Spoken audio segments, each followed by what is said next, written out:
بسم اللہ الرحمن الرحیم۔ حضرت لقمان کا رنگ سانولا تھا اور چہرہ بھی کچھ ایسا ہی تھا۔ ایک دن بغداد کے بازار سے گزر رہے تھے کہ مفرور غلام سمجھ کر پکڑ لیے گئے اور مٹی کھودنے کے کام پر لگا دیے گئے۔ ایک شخص اپنا گھر بنا رہا تھا۔ اس نے 1 سال تک آپ سے مٹی کھودنے کی بیگار لی۔ اتفاق سے اس کا غلام اسی اثنا میں لوٹ آیا اور وہ حضرت لقمان کو جانتا تھا۔ تڑپ گیا کہ اتنی بڑی مصیبت میری وجہ سے حضرت پر نازل ہوئی۔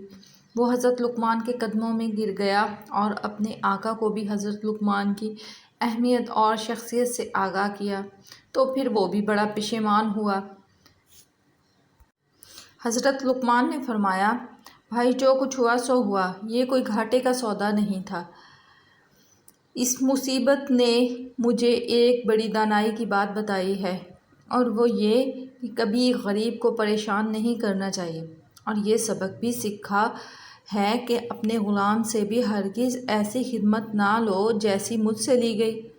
اس حکایت کے ذریعے حضرت شیخ سعدی رحمۃ اللہ علیہ نے ہمیں یہی سبق دیا ہے، جو خود مصیبت میں مبتلا نہ ہو وہ کسی دوسرے کی مصیبت کیا جانے، اور کبھی بھی بے چارگی کی حالت میں کسی پر ظلم نہیں کرنا چاہیے۔